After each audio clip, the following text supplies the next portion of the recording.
Hi everybody, welcome back to Shell Star Stitches. Hope you're all doing okay and have had a good week. Sun's been out most of the week and now it's kind of gone all grey and drizzly for the weekend. Great. So quite a short video for you today. I have had a delivery, but a very small one. So yeah, not much in terms of deliveries to show you. I can show you what I have been working on this week. As well as I've had another delivery. I'm just looking around me that isn't crochet related, but I thought I'll share it with you because I think I did mention it in my last video. So I'll do the crochet first. Excuse me. Do the crochet delivery and the crochet work in progress, and then I'll do the last delivery at the end. So if it's not for you, feel free to skip it and haul out and go and watch something else instead. But thank you for joining me. So I had a Toft delivery arrive this week, which is one I believe I let you know I placed. Actually, I'm not sure if I did. I think I placed it after last weekend, maybe Sunday night, so you might not be aware. I placed an order with Toft. I wanted the new colour yarn. I also quite wanted some more of the modelling wire that we used in our Starbird. Was it Starbird? I can't remember the name now. The Advent bird. I'll have to look that up again. Bird of Hope, wasn't it? So yeah, I wanted some of that, also the new colourway, and also a new. I'll show you what I'm going to get. Show you what I've got. A new something, and I caved on something else. So let's be mysterious, right? Firstly, I wanted. This is what I was about to say. A new one of these. I'm going to hold these out of the way. I'll just put my fingerprints all over it if you can see that. So that is a Toft keyring, which is a Centraliser keeper. So they do these in silver and gold. You can hear all the jangling. I bought a gold one to put all last year's Advent charms on, and I had a silver one for this year's Centraliser club that I denied and then joined up to. So we're waiting for the last Centraliser, I think. And because all of this year's Advent Centralisers, I'll try and show you, were silver, I wanted a silver one to put these on as well. So I've got all the little feathers that we got in Advent. Now deciding to turn around the wrong way away from the camera. All the little feathers are now on a silver Centraliser keeper. I don't really use Centralisers, I have to admit. I use them in like the big projects, like when we do Advent, because I did with Jasper and it really helped with his tail, and this one as well with putting the plume etc. on. So when it's a big expensive kit and I'm told to, I'll do it. But I think you're supposed to do it on most of the Toft projects, and I don't. But there we go, we've got a nice little collection.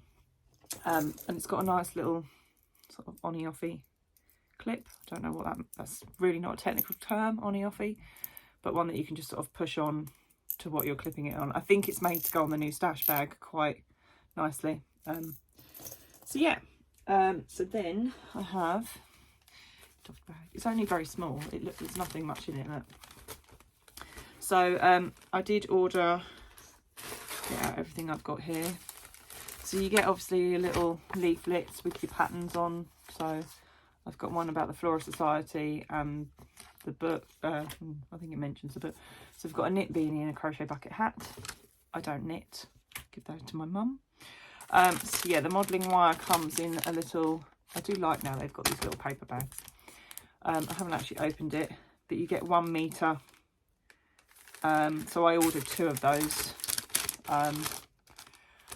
Thought it might come in handy with some of the Dolls Club, possibly keeping necks up maybe, and also if I want to make any more birds, but they were £2 each, so for £2 for 1 metre, so I thought I might as well, it's worth having them in my stash for when we come to make anything. And I know sometimes you can Google and find it elsewhere and what have you, but I don't know what thickness etc, what they use, how malleable, there we go, I haven't used that word since I did design tech at school, how malleable it is. So £2 I was placing an order. So, and then I ordered the new colour, which is Peony. So doesn't show up very well on here because it probably looks a bit like the coral that, although I'll hold them together in a second because I'm making something with the coral. But this is the new, I think the last one of the pastel range that they were bringing out.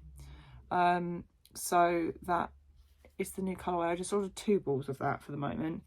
I am going to Unravel in a couple of weeks and Toft will be there. I'm assuming it's going to be Tash and Rachel, possibly like it was last year.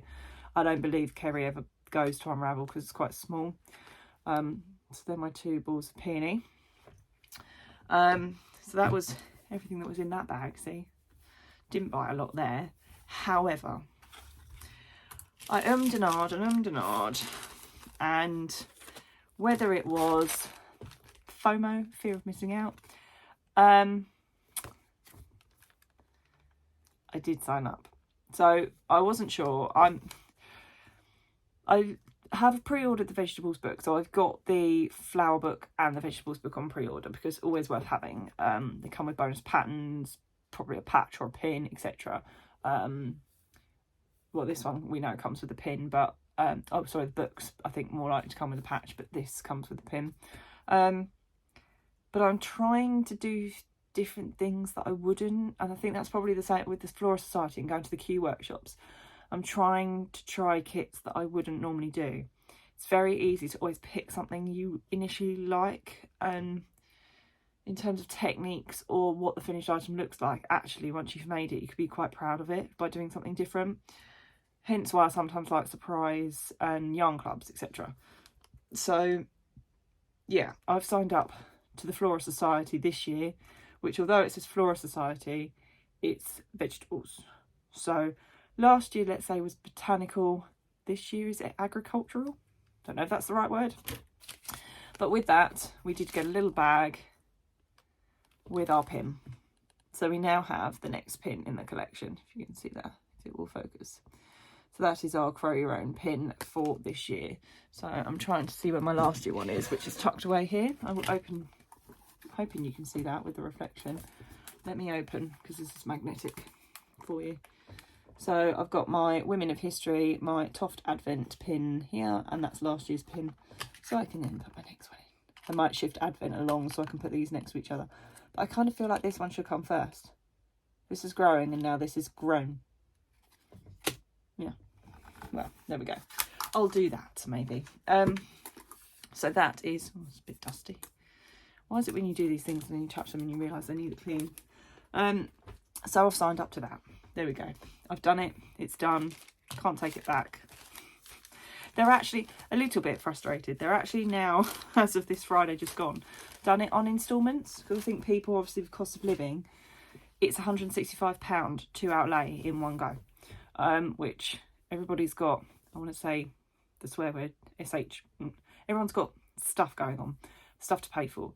But now they've done it on instalments. So you can pay over 4 instalments for the Flora Society, which is really good for Toft, you know, to recognise that and now realise and do things like that.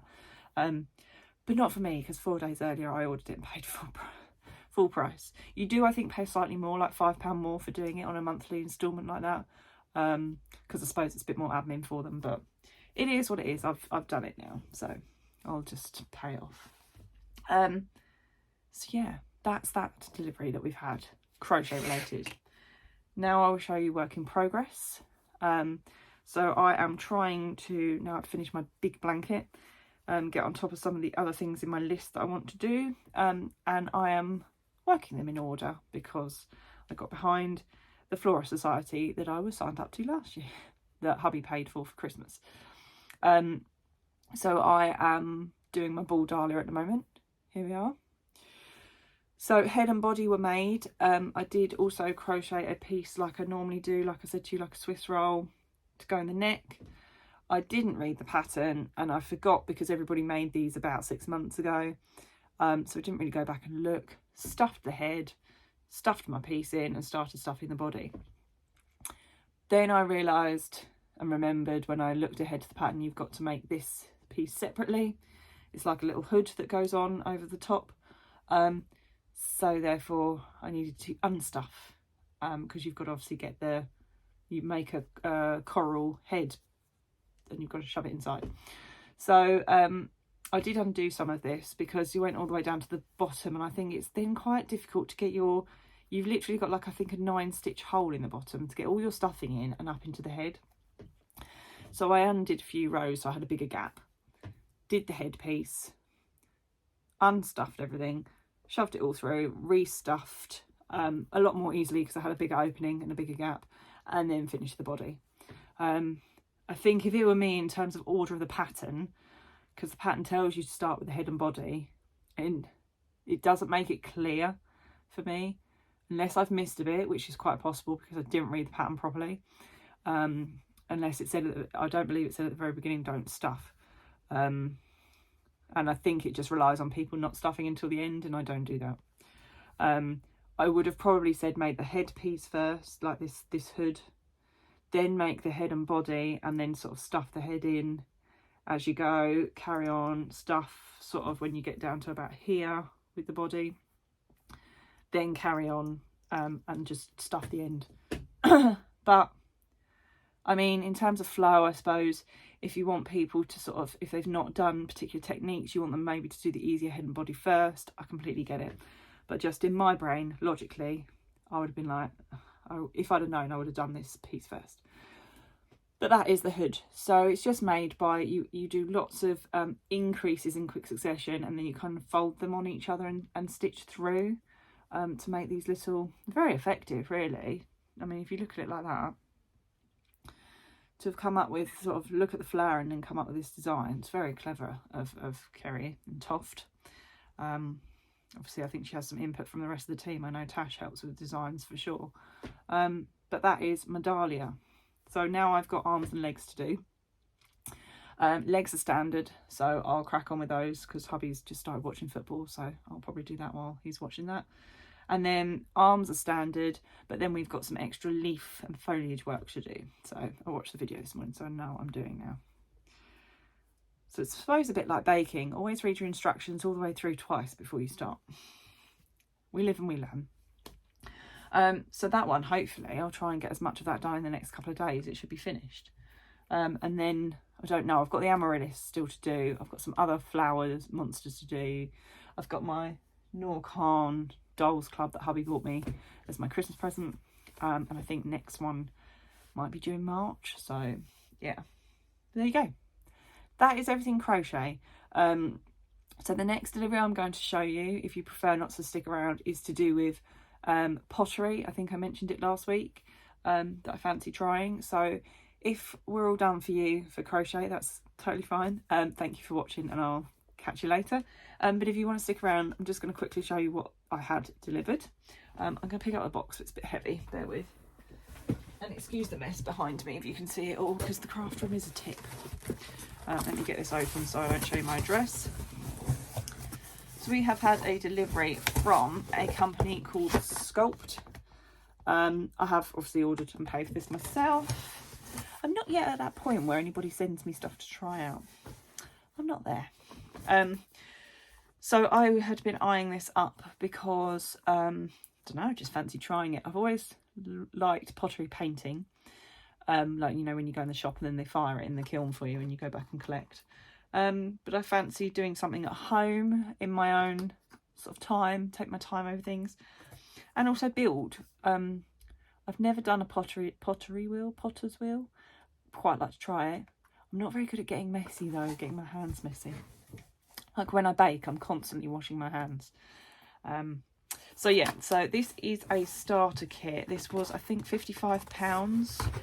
I think it had a slight discount instead of being £58. So you get like a little instruction-y thing. These are my paints, I'll show you in a sec. And then the main box. So you get a pottery guide. So in here, it just kind of tells you everything that you've got in the kit. And before you get started, I think I need another couple of clean flat work surface, a bowl of water. I think I might need a ruler as well, they said. I mean, I've got rulers for crafting, but I live opposite the range. So I might go and have a little nosy and get myself like a cheap wooden like chopping board and a cheap ruler just for getting dirty and stuff, because yeah, And then you've got cards for making different items. So we've got a pinch pot, and then some examples on the back, vases, plant pot, trinket dishes, and then I think it's a coil pot. So it does give you some examples. I think they've got some videos online. This isn't, because it's air dry clay and I think dust and particles, it's not recommended for drinking out of. Does say on here somewhere. Don't eat or drink from your clay creations. It's porous and may absorb water even after drying. The paint and varnish will provide good protection. However, outdoor use is not advised. So it's, yeah, it's air dry clay. So you leave it for about 2 to 3 days to dry, and then you can varnish it, paint it, whatever, and use it. So that is our guide. Then I'll show you the paints. I went for floral tones, which apparently are limited edition according to this box. Open it, one of these ends if I can. I had trouble opening this when I received it. So we have all our little paints there, and actually underneath you've got another layer of paint. I didn't realise it's got colours on the side. So we've got Dahlia, Marigold, Fern and Sunflower there on that side. And then we've got Allium, Lilac, Rose and Peony on this side. So I went for ones that are kind of quite bright. Not too pastel shades. So yeah, this is the floral tones apparently I went for. Not bright, but there we go. That is my paints, squeezy tube. And then I have to lift this out, it's heavy. Oh. So this is our main box with everything else in. So if I open the show. Oh. Everything in there. Excuse if you can hear any noise. Hubby's watching football already. There's always things going on. So we've got 2 packs of this, which is the air dry clay. And I think if we don't open it, you can keep it for like 6 months before it goes rock hard. So we need to make sure we use that. So yeah, that's in there. We have a bag of tools here, little canvas bag, and it has in here 5. So we've got some woodeny tools here, which are double-ended. So if I try and hold them up this way, double-ended tools. So we've got pointy, one that looks like a little knife, and we've got one with like a scrapey, one that looks like little teeth, a pointed one there, and then another sort of little scrapey thing. And then we have this double-ended thingamajig. We've got a round metal end and a square. I think apparently this is for like if you want to do like a vase and have a very clean top, you go along and sort of peel off the edge if you like. Yeah, so we've got those tools. I'm not very good at demonstrating, sorry. Then we also have, I don't think I can get this out in here. Take out one of the bags of clay and then I'll be able to hold it up easy. So, let me see this side. So we have some paintbrushes. I'm being attacked by a box here. Use my chin. We have some paintbrushes here. We've got quite a thick one and then a thin one in terms of bristles. And then we've got some varnish, white paint, and you can't see, a potter's sponge, a smoothing sponge. So that is what we have in there. Oh, I don't like the noise that makes. Sets my teeth on edge. So I went for matte varnish, so that is my bottle of varnish. You can buy, like I've already seen on their website, top-up kit, so if you need more varnish, and they give you a white paint because obviously the clay is grey. Oh, really horrible noise. Eggshell white. So obviously to give it a white base so that you can then put your colour on. That is my Sculpd kit, so I'm going to try and use that. As I say, I want to get like a wooden chopping board or something and a ruler from over a road or somewhere so that I can not make too much mess, and give it a go. So I kind of bought this for when I sort of start doing my new work pattern as well, because I thought I've got every Friday off. It'd be quite nice to sit and do something a bit different or have some time. So yeah, I've been waffling on for plenty of time now for you, so if you've stuck around for that, thank you very much for watching. And yeah, I will hopefully catch you next time with maybe a new project on the go. As always, yes, thank you for watching again, and have a good week, and I'll see you next time. Take care. Bye.